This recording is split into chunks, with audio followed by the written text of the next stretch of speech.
పరకాంత పొందుకోరుత పాపము సుమతి. బాబాయ్ ఏ సుబ్బయ్య అంతమంది తెచ్చాను లోపలికి పంపించు. ఇంకెవరు రాని ఇదేంటి బాబాయ్ నాకే చెప్తున్నారు.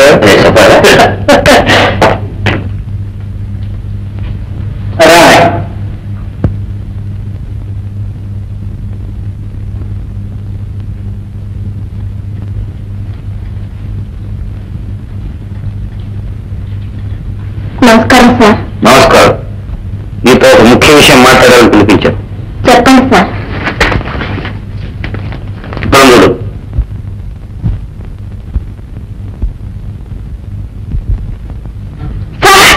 దానికి ఏమిటి మీ సంజాయిషి? నాకే పాపం తెలియదు సార్. ఇదంతా అబద్ధం. నా మీద లేనిపోని అపవాదులు మోపాలని గిట్టిన వాళ్ళు ఎవరూ ఇలా రాశారు. దయచేసి దీన్ని మీరు నమ్మకండి సార్. ఇదే కాదు, ఇలాంటి ఆకాశరామన్న ఉత్తరాలు ఎన్నో వచ్చాయి. అన్నింటిలోనూ మీ చెడు ప్రవర్తన గురించి రాశారు. అందులో పెళ్లిగాని కళ్ళు పిల్లవి, పిల్లలు పాఠాలు చెప్పాల్సిన పంతులన్నది. నువ్వే ఇలా ప్రవర్తిస్తారా? భగవంతుని సాక్షిగా చెప్తున్నాను సార్. నేనే తప్పు చేయలేదు. నిప్పు లేనిదే పొగ ఎలా వస్తుంది? సార్ దయచేసి నా మాట నమ్మండి. అదంతా నాకు అనవసరం. నా పేరుతో ఉన్న పాఠశాల కళంకం వస్తే నాకు వచ్చినట్టే. అది నేను సహించలేను. కారకులు ఎవరైనా సరే వాళ్ళని తక్షణం ఉద్యోగం నుంచి డిస్మిస్ చేయాల్సింది. సార్ అంత మాట అనకండి సార్. నా జీతం మీద ఆధారపడి మా కుటుంబంలో 10 మంది బ్రతుకుతున్నాం. మమ్మల్ని దిక్కులేని వాళ్ళుగా చేయకండి సార్. మీ కాళ్ళు పట్టుకు ప్రాధాయపడుతున్నాను సార్. నన్ను ఉద్యోగం నుంచి తీసేయకండి సార్. నన్ను కాపాడండి సార్. అసలు ఏనాడు గాలి హృదయం. అందులో ఆడవాళ్ళు కన్నీళ్లు పెట్టుకుంటే అసలు తట్టుకోలేను. నేను కాపాడతాను. నీకు నెలకు 300 జీతం ఇస్తాను. సార్ నీ వయసు ఎంత పాప? 20 సంవత్సరాలండి. నాకు ఇష్టమే నా ఇష్టపడే నడుచుకుంటే నీకు ఏ కష్టం కాదు.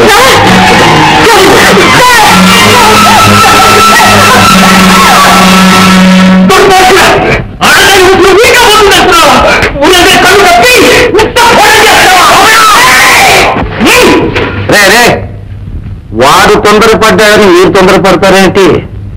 గోపయ్య, అన్ని దానాల్లోకి శ్రేష్టమైంది నిదానం. అది నువ్వు ఎప్పుడు మర్చిపోవద్దు. నేను అయినా ఇప్పుడు ఏం జరిగింది నా ఆవేశం?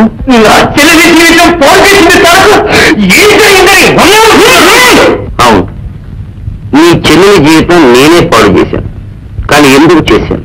నా కోసం కానే కాదు, ఈ ఊరి శ్రేయస్సును దృష్టిలో పెట్టుకుని అలా చేశాను. పాఠాలు చెప్పే పంతులన్నీ పెడదారిని పెడితే ఇక పిల్లల గతి కట్టుబాట్లు పెంచుకుని పాడైపోతారు. అప్పుడు ఊరి గౌరవం గంగపాలైపోతుంది. అందుకే నీ చెల్లెల ఉద్యోగం నుంచి తీసేశాను. ఇది తప్పేనా?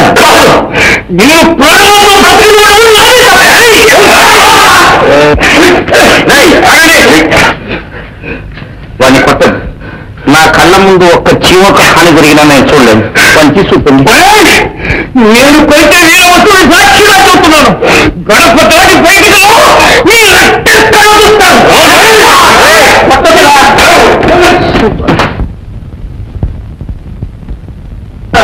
సుబ్బయ్య, బాబాయ్ ఎక్కడైనా కప్ప పావులు మింగడం చూసేవచ్చ?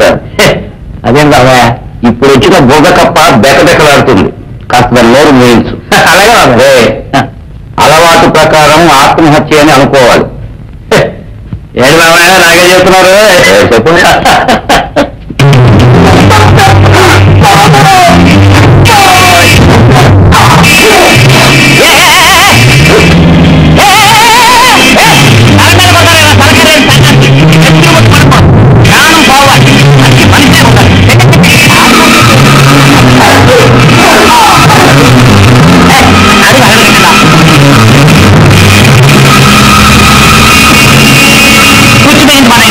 పాపలు కూర్చోండి.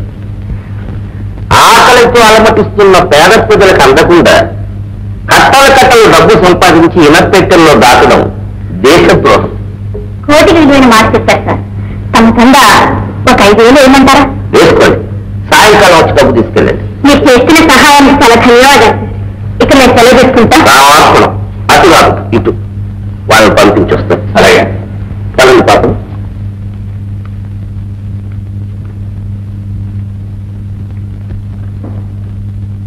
సుబ్బయ్య, బాబయ్య,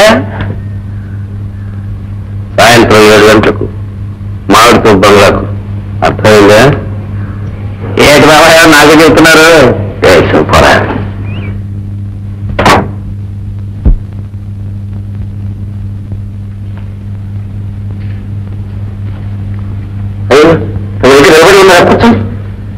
దానం చేసేవాళ్ళు ఎంతో మంది చూసాం.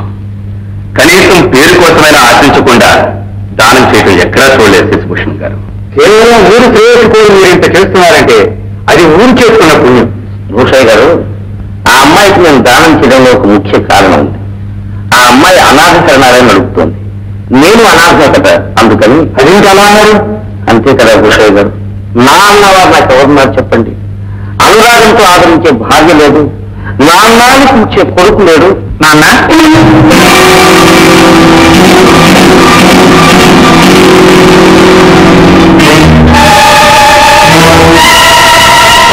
ఎవరు? నేనే నాన్న, భాస్కర్. మీ అబ్బాయిని. భాస్కర్? అవును నాన్న, అన్నపూర్ణమ్మ గారి కన్న కొడుకు.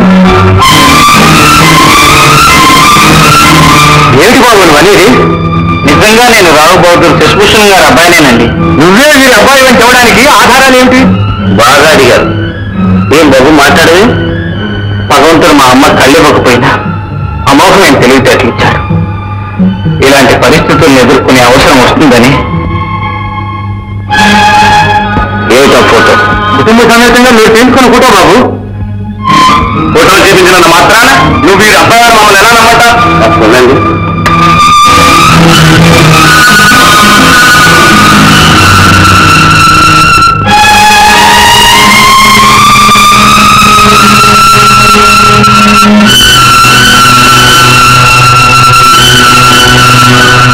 వీడిక్కడికి రావడానికి ఏదో కారణం ఉంటుంది. వీడిని కొడుకుగా ఒప్పుకుంటే తప్ప రహస్యం తెలుసుకోలే.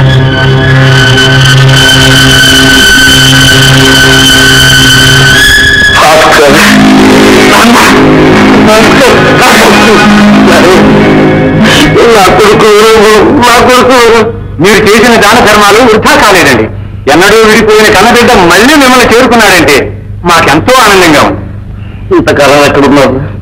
అన్నపూర్ణలా ఉంది. నా నచ్చింటి దీపం ఎలా ఉంది బాబు? ఏం చెప్పమంటావు నాన్న? జరిగిందంతా నాతో చెప్పి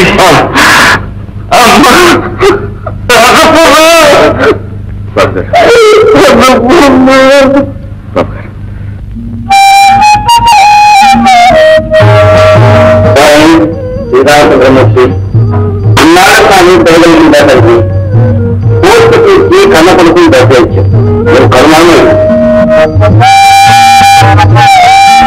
బాబు అర్థం తొందరగా ఇచ్చానంటారా? కుమారుడు వచ్చిన తర్వాత నాగేనండి వారి చేస్తున్న జీవితం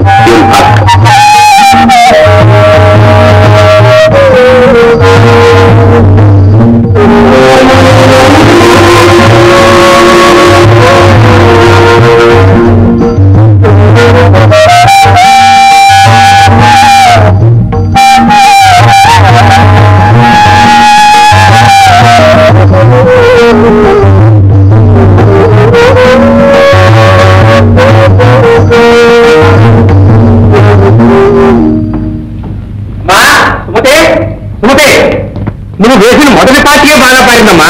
వీరికి హోమోకి సింహం సురక్షితంగా చేరింది. ఏంటి బాబాయ్ మీరు చెప్పేది? అయ్యో నా తెలివి తెల్లారినట్టే ఉంది. కుట్టు దాచిపెట్టడం అంటే బొత్తిగా తెలియదు నాకు. ఇలాగమ్మా, ఆ నాగభూషణ హోమంలో భాస్కర్ని కొడుకుగా ఒప్పుకున్నాడు. గుడికి తీసుకెళ్లి భాస్కర్ పేరిట అర్చన కూడా చేయించాడు. ఈ నాలకు నా కొడుకు దొరికాడంటూ ఆనందంతో ఉక్కిరికి అయిపోతున్నాడు. అయితే ఇక నుంచి మనం చాలా జాగ్రత్తగా ఉండాలి.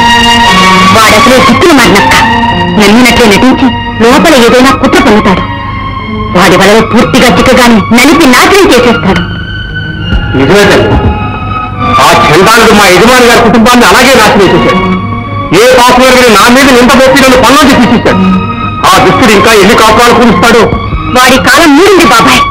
పాములా పగబట్టి వాడిని పాతాళానికి తొక్కి చిత్రవద చెయ్యాలి. అప్పుడు కానీ మా నాన్నకు ఆత్మశాంతి కలుగుదు.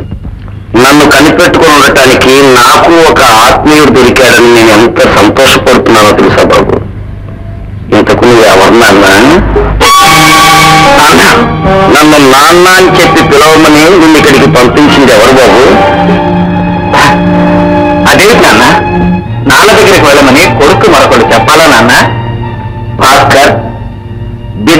తండ్రిని నాన్న అని పిలవడం మొదటిసారిగా నేర్పేది తల్లే కదా. ఒకరు నేర్పంది ఎవరికి ఏమీ రాదు కదా. నేనేమైనా చిన్నపిల్లవాడినా నాన్న? చిన్నపిల్లవాడే కాదు, చిలక పిల్లవు. అందుకే చిలక పలుకుల్లాగా నాన్న నాన్న అంటూ నన్ను పదే పదే పిలుస్తున్నావు. చూడు భాస్కర్, నువ్వు నాకు చాలా నచ్చావు. నీ ధైర్య సాహసాలు, తెలివితేటలు, చలాకితనం చూస్తుంటే నిన్ను దత్తత తీసుకోవాలనిపిస్తాను. నిజం చెప్పి ఆస్తికి అధికారి అవుతావో, లేక నిన్ను నమ్ముకున్న వాళ్ళ నోట్లో మట్టి కొట్టి ఈ లోకాన్ని వదిలిపెట్టిపోతావో ఆలోచించుకో. నీ మీద జాలి రైతు కొంత టైం ఇస్తున్నాను. బాగా ఆలోచించుకుని ఒక నిర్ణయం.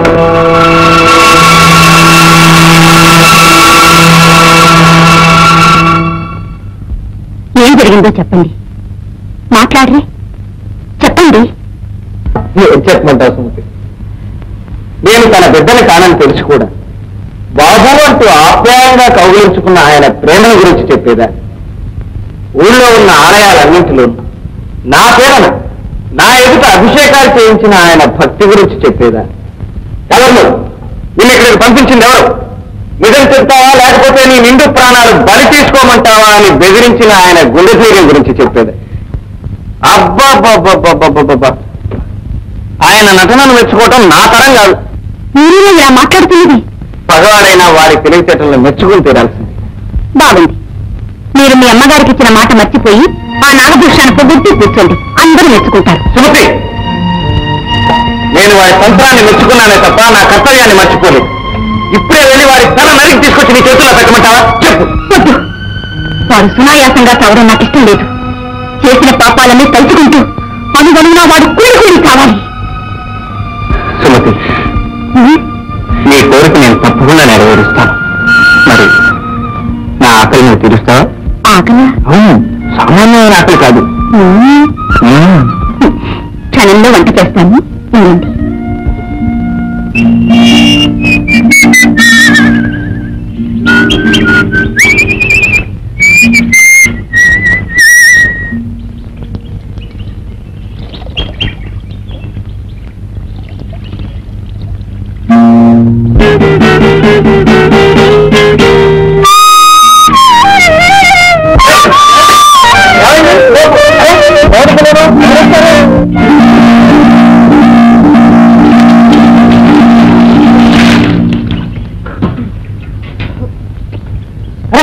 నువ్వా?